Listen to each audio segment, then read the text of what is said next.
Again, welcome to the Peoria Riverfront Museum's Art Club, and thank you for joining.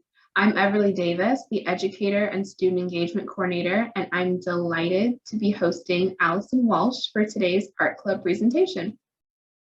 Questions and comments are welcomed at the end of the presentation. At that time, I'll invite you to unmute yourself, or alternatively, if you don't wish to talk, I'd invite you to type the question in the comment section and I'll ask the question for you.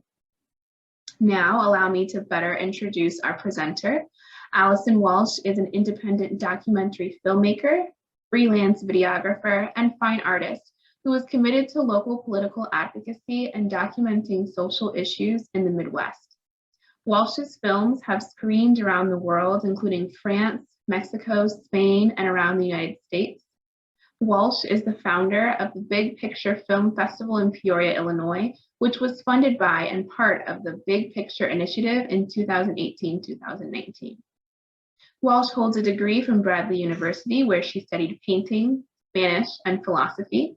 She is a graduate of the internship program at Kartemquin Films in Chicago. And Walsh is currently directing a film under the working title Teaching About Religion, which is in post-production. Without further ado, welcome, Allison. Hi, thank you so much for that introduction, Everly, and thank you to the Peoria Riverfront Museum for hosting me at this art club. I've gotten to check out a couple of the other art clubs, and so I'm really excited to get to be part of it and join the conversation. I'm going to share my screen. Cool.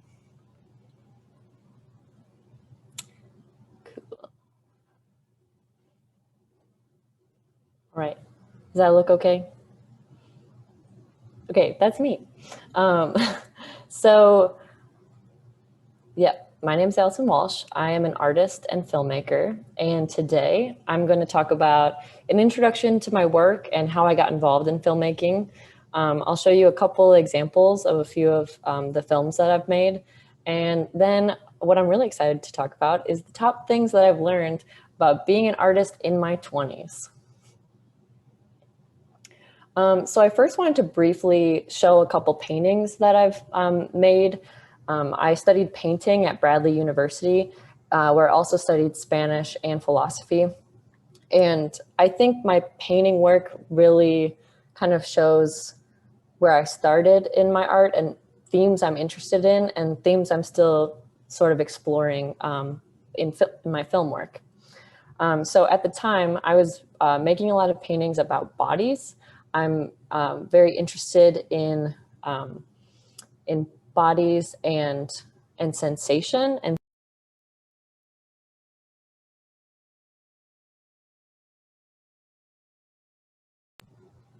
was I muted for a second? Okay, I don't know what I missed, but I'll just start. So I'm very interested in making work about bodies and sensation. And so I made different pieces. These are all from different series of work because I was really trying to explore and trying to push myself and think, how can I describe this better? Because I think like bodies are very powerful in that we all have a body. And so it's a very unifying and connecting aspect of ourselves. Yet it's also a very isolating thing because we each have our own body and our own body deals with so much and it's only your own experience. And so I wanted to try to explore this in my work to see, how do I address this isolation while also this connectivity? And I did that in more literal ways and then some very abstract ways. And this piece was, ooh, my mom's logging in, cool. Admit her. Hi, Mom. Oh, that's my grandma. Okay, so this piece in particular was when I was trying to explain this like sort of border between different bodies. And I was also thinking about current events at the time.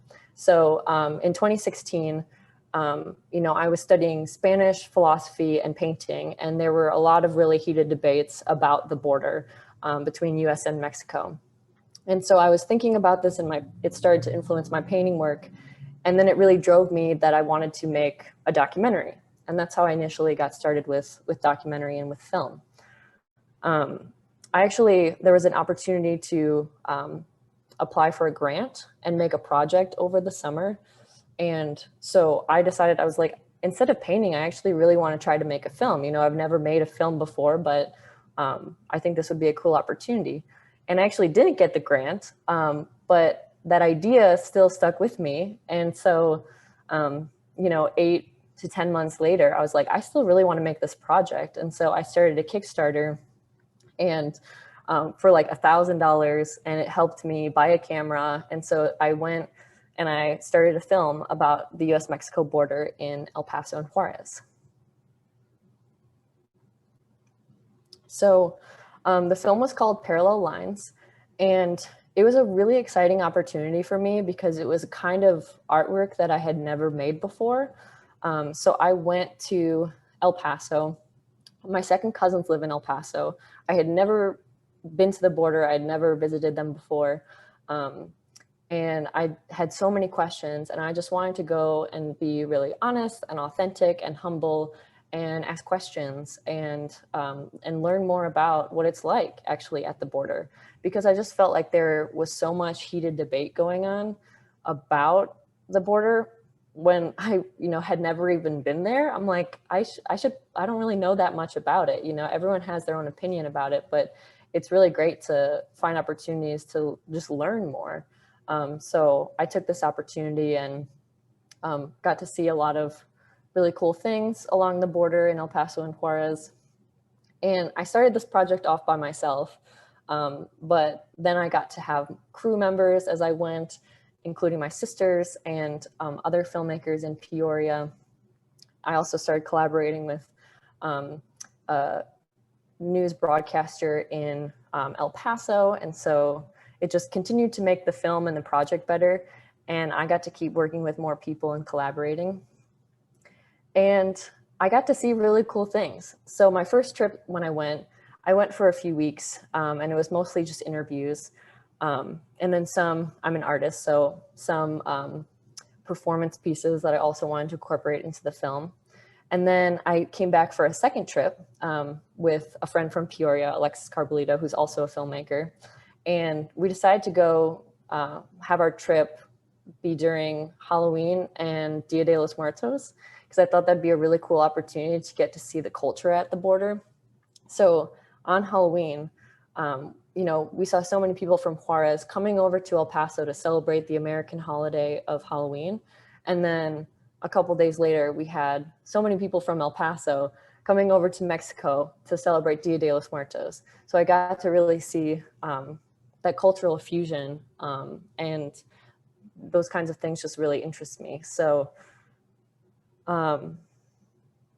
there's some of, my favorite memories and experiences that I actually got to learn while making my work and collaborate with people. And, when you're making a documentary, it's not really your own piece ever. You can come in with ideas of what you want the piece to look like, what you hope it will look like, what you think it will end up like, and it normally doesn't end up looking that way, because you're interacting and collaborating with real people, both behind the camera and in front of the camera. So there's a lot of discovery to it. I also was very fortunate to get to make my first film into a video installation, which is something that I think doesn't happen like anywhere. I'm very lucky to live in Peoria, where there are spaces that would let me experiment with a video installation when I had never made one before. So I created the film to be on 2 different screens so that people could come and stand in between them. So again, it's kind of exploring the themes of borders and separations, and where things are very similar to one another, yet there's also this very powerful space that divides. So it's just this very interesting energy. And so to get to try to create that in a physical space with film was something that I just loved. I would love to get to do another video installation like that again. And there were a lot of people who got to be involved in the project, people who supported the Kickstarter, people who helped me make the film. So that just kind of hooked me on film. And I still paint a little bit, but film has really been my passion for the last few years since I've graduated college. So I made this little video reel about just a couple clips from different things that I've worked on. This is not all of it, but I just kind of wanted to give you a sense, if you haven't seen my work, of kind of what it looks like. So this is corporate work. This is my own passion projects. This is some stuff I've done in the past year. Hopefully it won't lag too much, but if it does, it's just a short video. It's only 2 minutes long.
So yeah, that's just a couple examples of some of the work that I've done, starting in 2017 to now. So as you can see, some of them are really fun and playful, and then other things are more serious. But just watching that, I'm like, I feel so lucky. I get to work with all of these super cool people, and sometimes I'm not the one that comes up with the idea of what the film is going to be about, but I, find the inspiration from someone else who wants to create a project, and we get to work together. So it's just been a really cool journey to get to be a filmmaker here. Oh. So if you would like to see the films in full, you can check out my website, AllisonWalshArtist.com. I didn't want to play anything too long during this presentation because I think it's really cool that we get a chance to just talk. But I would definitely encourage you, if you want to check out some of those videos. The majority of them are up on my website. So one thing that was not in the video reel that I have been working on for a while is my feature-length film teaching about religion. So I just kind of want to intro this, but I'll talk a little bit more about it in the next couple slides. So this is my first feature-length documentary. So most of my documentaries are shorts. They've only been about 10 to 20 minutes long at the most. And this is going to be my first project that is an hour-and-a-half long film. It's about a world religions class in a public high school. So I followed a class from the beginning of the school year all the way to the end, filmed with students of different faith backgrounds and cultural backgrounds, filmed with them outside of class when they are at religious ceremonies or at home with their families, and then also in class and showing what they're learning and how it's kind of changing their worldview. I found out about this class because I was a senior in high school and I took this class with John Camardella, who's in the picture here. So it's been a great journey working on this film. I got to spend a lot of time with my former teacher and film him throughout this school year. And right now that is currently in post-production. We're planning on having our first rough cut done by the end of the year. So it's still going to be a few years before it's out publicly, which is crazy, but that's how film goes. So I just wanted to make sure that I mentioned that film.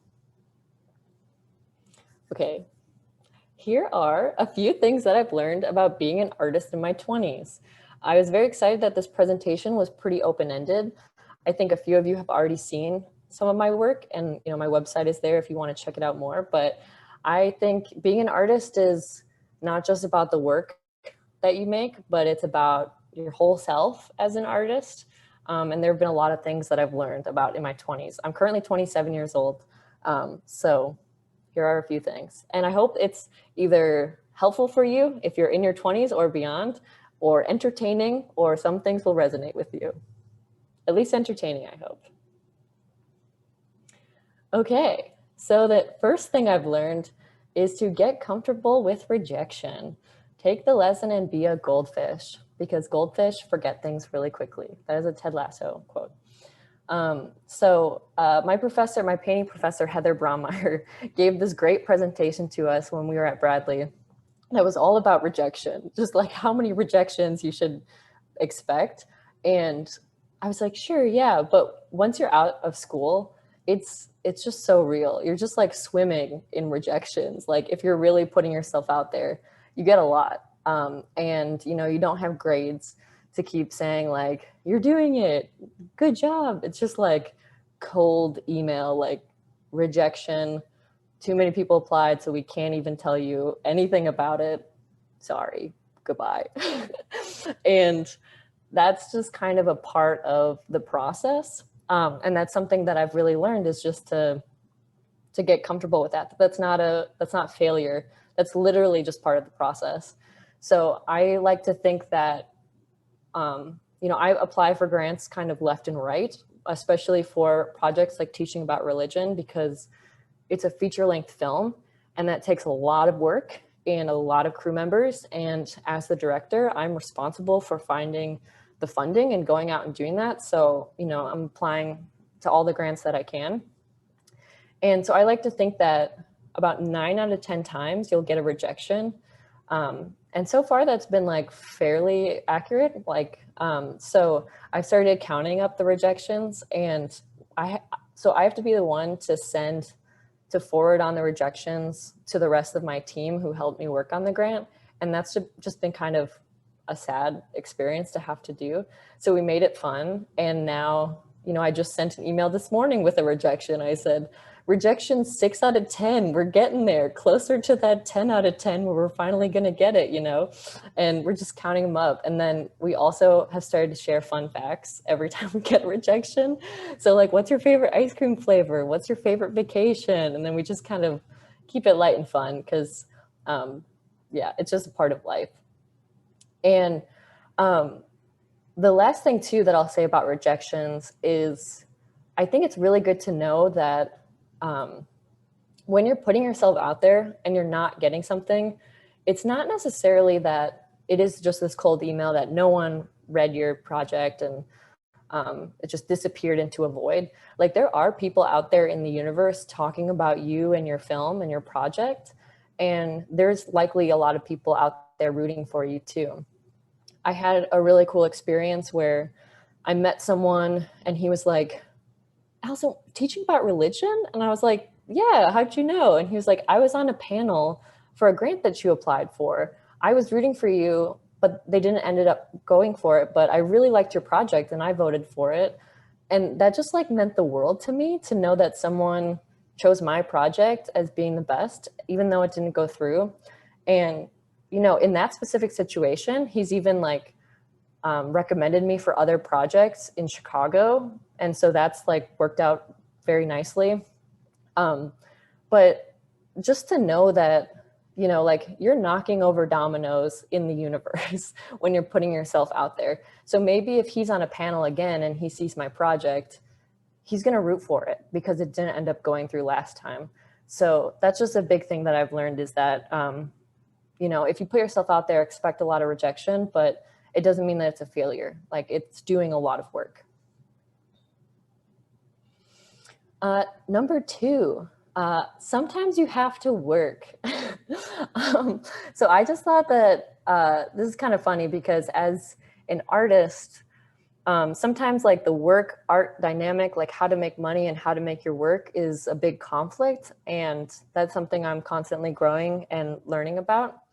But, you know, I think sometimes there are just seasons where you have to work a lot, where you have to make money, and you might not be creating these like passion projects all the time, but that's okay. So I feel really lucky that I've gotten to work with great clients and companies like Ameren, Illinois. I do a ton of work for them.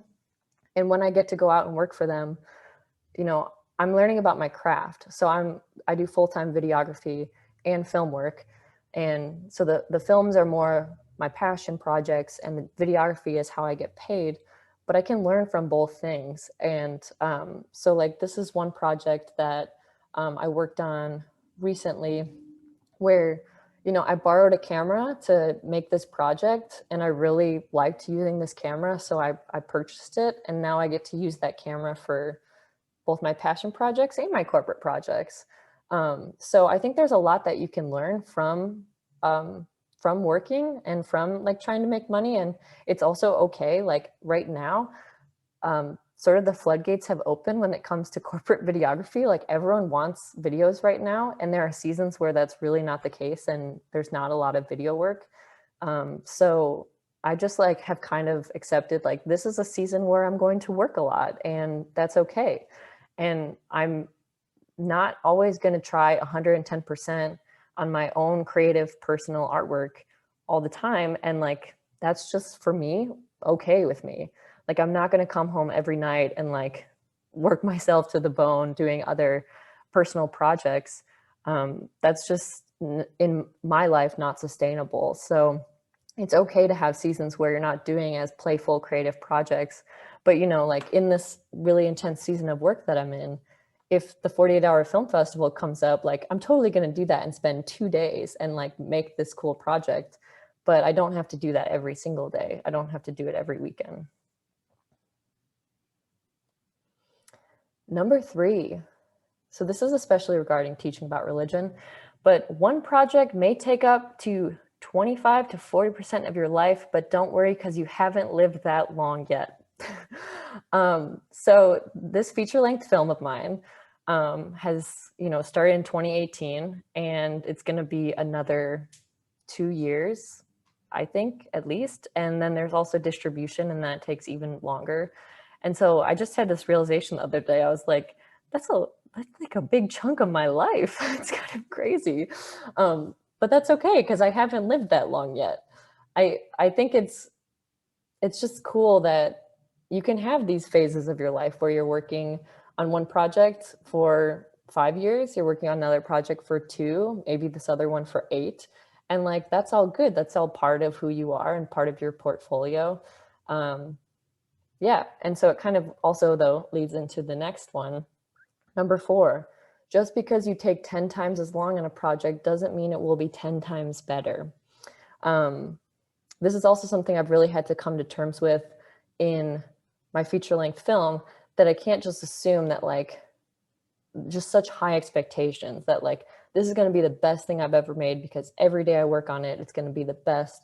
And that's just not, I don't want to look at things like that. Like, every project, every film or piece of artwork, like, I just want to honor it for what it is. So whether it's my 48-hour film that I really like, you know, or this project that's taken me 5 years, it's going to be something in itself. And I want to be really proud of that. And so I don't want to scale up my films as like better or not as good. But they can just be what they are. And, you know, some projects like documentaries take a really long time. It takes a long time to film, and then you have a ton of footage, and then you're searching through all of it. And if you're fundraising, that takes a lot of time. And so yeah, just to kind of honor that. Also that I've learned as I've made more work that it's very interesting to see what films resonate with different people, where sometimes my favorite film is not other people's favorite film of mine. And I think that's really cool. So to, honor that as well, that like I'm making these films and artwork to connect with other people. So I want to be really proud of it. But once I'm done with it, like it's out there, it's in the universe, it's like its own living thing. And so people can interpret it and interact with it in their own ways and in unexpected ways. Um, and that's something that's really cool about art. It lives on, without you. So yeah, to not like always try to just make things better and better, but they can be different. You can make projects that are different from one another. Okay, number 5, everyone has an opinion. So I started to really recognize this in college when I was taking a painting class, and I had 2 professors who I really, really respect. And one person loved my painting and the other person hated it. And I was like, what? How is that even possible? And it's true, because art is not the same as other things. Like art is very subjective and everyone has an opinion on it. I think there are definitely like levels of quality, and it's still good to listen to opinions, but to not, throw yourself to the wind every time you get one opinion. You have to make sure you get a variety of opinions. And then, it's up to you to choose what you do with that. So I think that is like what makes you an artist in your role, is when you get feedback, what do you accept and what do you reject? Because sometimes you get feedback. I feel very lucky. I have great mentors. And I think that's important to do, is to like surround yourself with people that you trust, that you like their work, you like their taste. And those are the people that you're trying to get feedback from. And I've had people tell me like just certain scenes in my films, like when they're in a draft stage, have just like not worked at all. And I'm like, yes, you're so right. That is horrible. Thank you for showing me that. And it's okay that I experimented and tried something. And that's, exactly what this person said. Like, keep doing stuff like that. Don't be afraid to do it. I don't think this worked, but like, good for you, like good for trying. And so to find like a supportive environment where you can experiment and listen to opinions, and then also reject some opinions. Because especially on my last film, or the current film that I'm working on, teaching about religion, everyone has an opinion about our pitch materials. And it really has just started to be like, people are just like saying one thing and the other, and they're like totally in conflict with each other. And so I would just suggest to like sit with those things, like take your time, figure out which one resonates with you and go with that one, because you have to reject some opinions, because everyone has different opinions. Okay, this is my last one. Number 6, don't peak in your 20s. So I just thought that was kind of funny, but I really think that when you're in your 20s, you should shoot for the stars. I mean, like, try to make the best projects you can, apply to those bigger things if you're a good fit for those bigger things.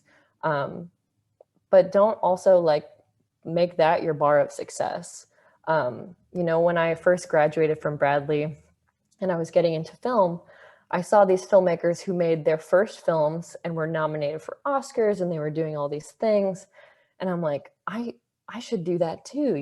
I should be right with them. And I want to make my first film the best thing that anyone's ever seen. And that's great. But also like, don't feel bad if that's not how it starts to like land, like you want to progress, you want to get better, because I think people who peak in their 20s, it's kind of hard to actually continue. Like, I don't think it's as enjoyable. Maybe it's a little bit easier for funding when you have that track record of a really successful first film. But I think there's nothing wrong with sincerely just growing as you go on into your career. And that's for every stage of your career, honestly, is like every step is important. I really like this director, Terrence Malick. And excuse me, I think his experience is something that really inspires me because he made a lot of good films and then took a break for 20 years. And he left Hollywood for 20 years and then came back and kept making films and made some of the films that I think are his personal best. And like that's part of the process, that, when you're an artist, you can take breaks, you can grow as a person, and that influences your work. That it doesn't have to be this pressure. And then, finally, as part of this, like, don't forget to live while you're being an artist and while you're working. I think there's this sort of trend like in society that you're supposed to work so then you can relax later and you can do things later. But I think it's really great to like make sure that you live along the way, that you learn along the way, you enjoy the stage that you're at. Even if you want to get up here, like, enjoy it for what it is. And don't forget to also develop other things in your life, like friendships and going out to play soccer and just these other things. I think that all contributes to making a life as a good artist. So that's my spiel. So I would like to thank you all for listening to that, and maybe open it up to any questions, comments that people have about either my tips or about the work that I've shown. So if anyone has a question or a comment for Allison, now is the time that you can unmute yourself and ask that. I have a question, Allison. Hi. It's Jackie Music here. Thank you, first of all, for all of your wisdom and your voice. It's very much appreciated. And the work that you do is very impactful for me as a person and as an artist and a friend. My question today is, how do you continue to ground yourself in the awareness that you have? What kind of tools do you use specifically to ground yourself? Jackie, you almost made me cry. So beautiful. Okay, that's a good question. So do you mean in regards to I mean, in like practically, like daily life, what are your routines, or specifically certain things that you incorporate? And maybe I missed that at the beginning. No, you're good. Okay, that's helpful. Yeah, I think honestly, like, doing this presentation was a great thing for me to just process what I've learned, from graduating college to now, at 27. I've been in business for about 4 years. And so there are definitely times where I'm not quite as grounded because, I'm growing, and that's a great thing, but it's hard to like, sometimes you're just like going and you're just trying to swim and you're like, okay, let's handle this and everything else we don't have to worry about right now. So there are definitely like different seasons and different periods of time. But I think that's kind of what I was hoping to communicate, is that like, that's okay. That like, you don't have to do all the things all at once, all the time. Like, I don't, spend every night drawing and making work. And for me, it's kind of like pushed back my painting.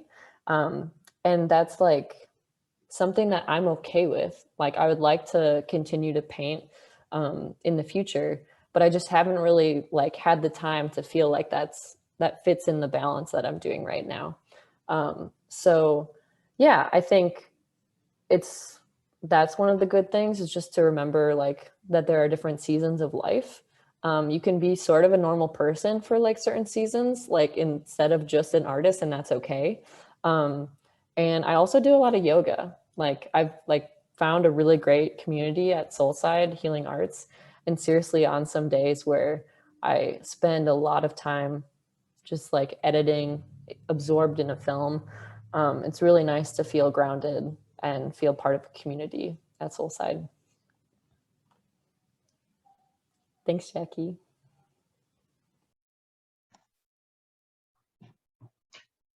Hey, hi.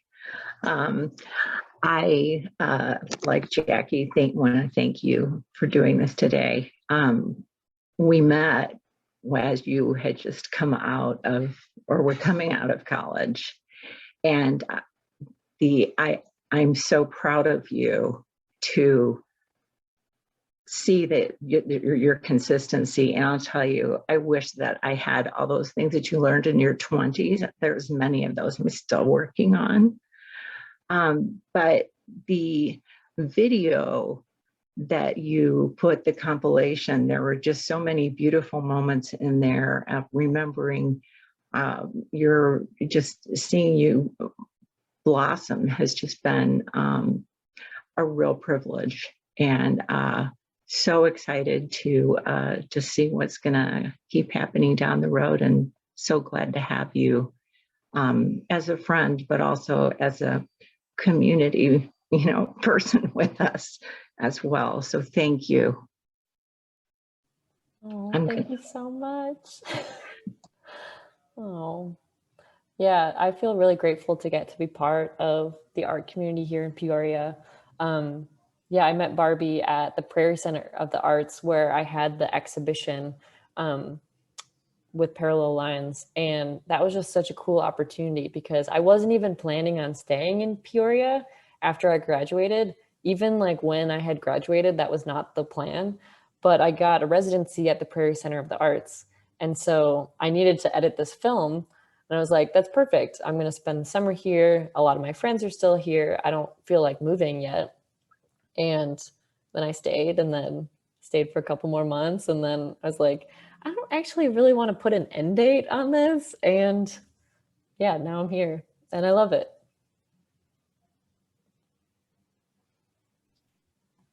Any other questions? We do have one that was submitted in the chat asking, was the rejection personal or artistic? I don't think any rejection is personal. I don't think you should take any rejection personal when you're applying with different projects. I feel like, I've definitely gotten rejections where sometimes you do get feedback and it's great, and you should really like seriously take into consideration that feedback. And I try to learn a lot from it, but then let a lot of it, let the idea of getting all those rejections go. So, it's definitely like improved my applications over time and improved my film. I just received a bunch of feedback recently from a really competitive grant, and it was really positive. And I was like confused because it was so positive, yet it was a rejection, and there were little pieces of improvement. So I think, it's kind of always just like, that's your work. They're helping you improve your work. Don't take it personally. All right. Does anyone else have any final questions for Allison while we have her? I do have a question. Hi, Allison, it's Eileen. And I would think that in any of the video projects, the projects you've worked on, no doubt there's some roadblock that comes up along the way that you may have laid out a plan of what you thought was going to happen, but something crops up that you have to adjust to. So can you think of maybe an example of something that happened and how it may have improved the project you were working on, and maybe kind of how you adapted to that? That's a great question. That happens all the time. I'm trying to think of a really good specific example to share, but it happens all the time. I think, even just right off the bat with the film Parallel Lines that I did, I had this vision for these performance pieces on the Rio Grande River. And so I had found different artists on Facebook in this El Paso Facebook group, and this actress who was going to work with me. And I was like, yeah, she'll be like swimming in the river and it'll be this beautiful thing. And then we went, and the river was totally dry. Like, I just didn't even know that like there was no water. There were like some puddles, and I was like, oh man, she could like sit in a puddle. Like that's not really like what I'm trying to get at.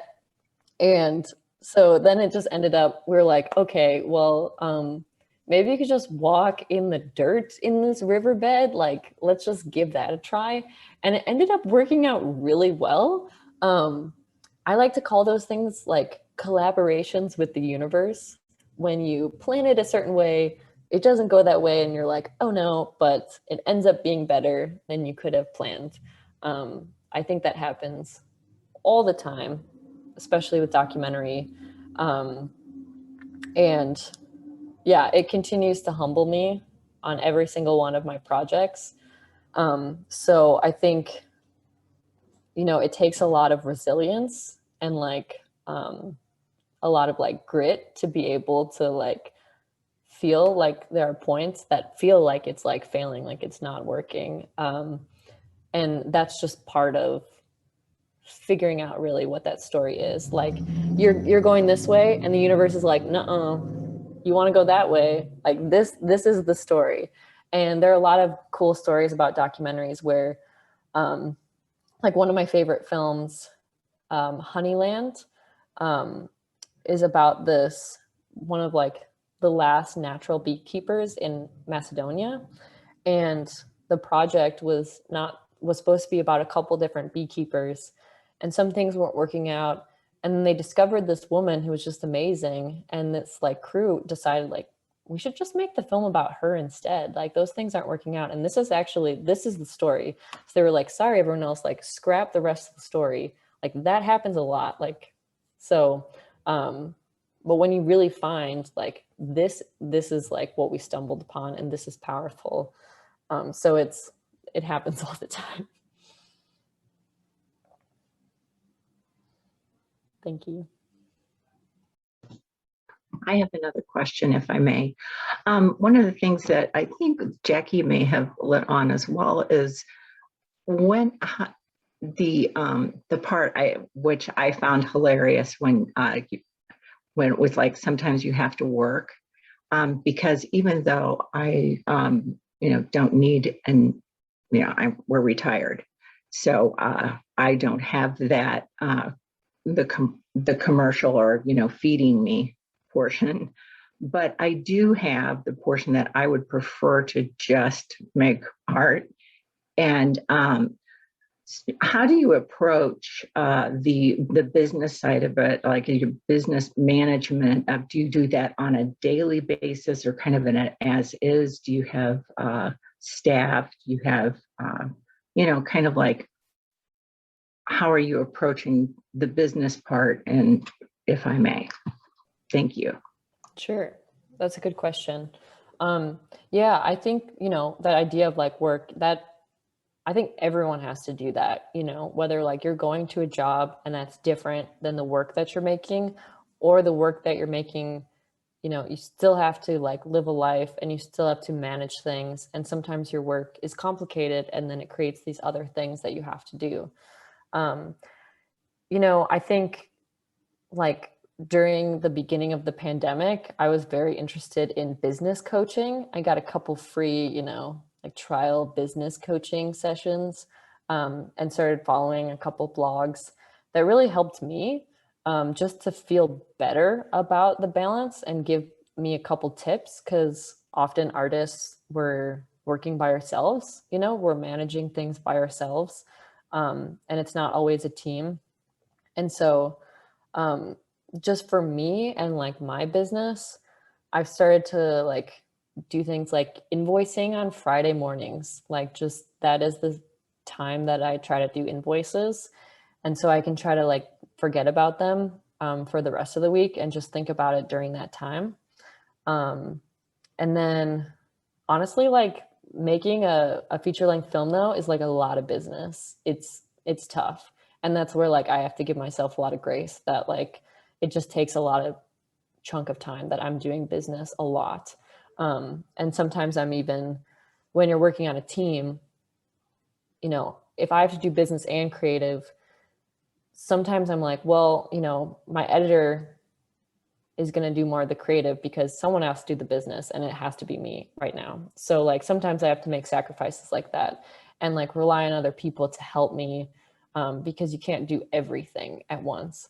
But I also have a bookkeeper that I, you know, like for my business that I'm still trying to get better at. I'm trying to like streamline some of those processes. Hasn't quite gotten there to a place where I feel really good about it, but it's there enough. So yeah, I just kind of like bounce back and forth between things, try to find things that really bug me and figure out a way to make them more enjoyable, do them at a coffee shop that I like, or, you know, plan it on a day where I'm going to take the afternoon off, just spend the morning doing stuff that feels more like I want to get this done, and then I get to relax.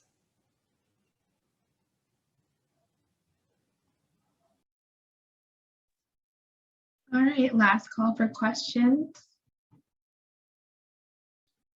And if there are none, I want to thank you, Allison, for taking time out of your day to share your art with us.